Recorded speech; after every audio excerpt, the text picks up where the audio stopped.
1-iyuldan boshlab inostoran fuqarolari, muhojirlar, mehnat muhojirlari Rossiya bo'yicha xorijdan kelgan fuqarolar olgan nomerlar qulflanadi. Agar ular через gosluga orqali подтверждение qilinmagan bo'lsa, to есть kimga tegishligi tasdiqlanmagan bo'lsa, shu uchun qulflanadi. Buni men hozir sizlarga qisqacha qilib buni tushuntirib o'tishga harakat qilaman. Agar goslugangiz bo'lsa, bankdan borib biometriya ochtirgan bo'lsangiz, men sizlarga uy sharoitida, ish sharoitida hech qanaqa kompaniyaga murojaat qilmasdan через gosluga orqali nomerlaringizni подтверждать qilishga harakat qilaman. Hurmatli millatdoshlar, shu uchun yaxshilab e'tibor qilamiz. Ketdik. Gosluga kiramiz. Bu uchun nima qilishimiz kerak? Gosluga kiriladi. Gosluga bosildi. Gosluga bosilgandan keyin kod подтверждения bo'ldi. Kodimiz orqali отпечатка палец kiriladi, o'tiladi. O'tilgandan keyin mana men o'zim goslugamga kirdim. Bu yerda poisk degan joy bor. Mana poisk bosiladi. Poisk bosilgandan keyin diqqat qilamiz. Ruscha yozamiz. Подтверждение личности.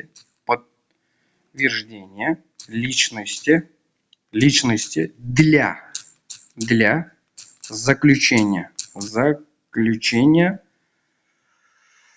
договора связи. Подтверждение личности для заключения договора связи. Mana o'zi topib beradi. Robert Max. Assalom Robert Max. Ishlaringiz yaxshimi? Bizga yordam beryapsiz, sizga Xudo yordam bersin. Подтверждение личности для заключения договора связи. Birinchisi bosiladi. Bosildi. Идет загрузка. Загрузка идет. У вас есть черновик заявления. Начать заново. Подтверждение личности заключения договора связи. Начать. Босамыз. Boshlanadi. Документ удостоверения личности. Номер телефона, активация которого проводите подтверждение личности по биометрию. Паспорт bo'yicha dokumentlaringiz hammasi o'tgan. Название оператора связи yozilishi kerak обязательно. Kompaniyaning nomi. Телефон, планшет или компьютер с веб-камерой, функции записи видео для подтверждения личности с помощью биометрии. Telefondan, planshetdan, kompyuterdan, veb-kameradan funksiya zapislardan foydalanishimiz mumkin. Перейти к заявлению. Заявлениyaga o'tamiz. Mana ism familiya yozilgan. Hammasi to'g'ri. Operator. Operatorga nima yozamiz? Yota, Beeline, Uzmobile, T-Mobile, там все, Tele2, Meli2 hammasi bor. Manda MTS raqam yoziladi. Nomer telefon. Оператор связи. МТС. Выбираем МТС. Обязательно заполнение. Номер телефона. Bu yerda to'g'ri yozishga harakat qiling.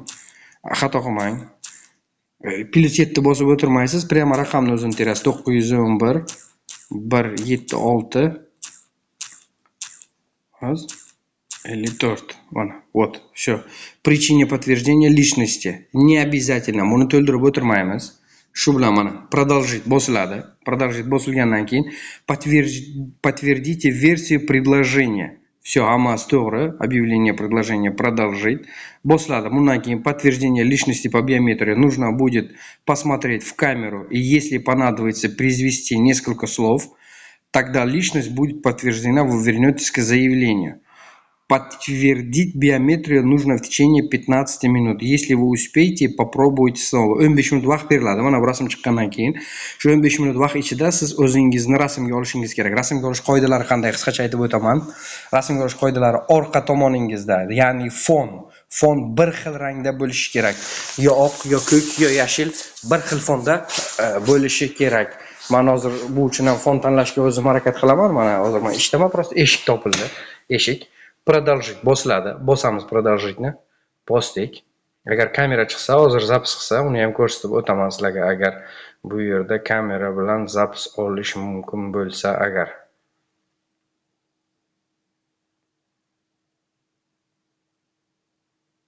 krutitsa. Opa, o'tiladi. Mana bir xil fon. Rasmga o'taman. Подтверждение. Tekshiryapti. Заявление отправлено МТС. Срок оказания услуг сразу после обработки заявления оператором. Заявление уже uzatildi. MTSga. Срок оказания услуг. Услугаning vaqti сразу после обработки заявления. Сразу несколько секунд o'tmasa уже sizlarga ответы keladi. Результат информации с результатом подтверждения личности по биометрию отправлен на оператора связи. В личный кабинет. Bosamiz. Bosdik. Mana agar sizga yashil bo'lib yonsa, usluga akazini manda 4 ta 5 ta raqam, telefon raqami bor. Bularni ikkilasini o'tganman. Mana Beeline nomerimni o'tganman. Buni 14-chislaga o'tganman. Keyin hozir mana MTS nomerini o'tib ko'rsatdim. Shu uchun shuni o'tib qo'yishimiz kerak, chunki agar o'tmagan bo'lsak 1-iyuldan bu narsalar yopiladi. Siz agar yangi nomer olsangiz, baribir shu gosluga orqali biometriyadan o'tishingiz kerak.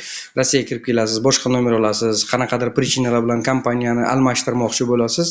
Shu almashtirganingizdan keyin, yangi nomer olganingizdan keyin sirazi goslugangiz bo'lsa, o'tib uslugani yoqtirib qo'ying. Chunki bank kartalarni оформление qilasiz, ular qulflanib qolsa, pullaringizni yechib ola olmaysizlar, o'zlaringizga problema bo'ladi.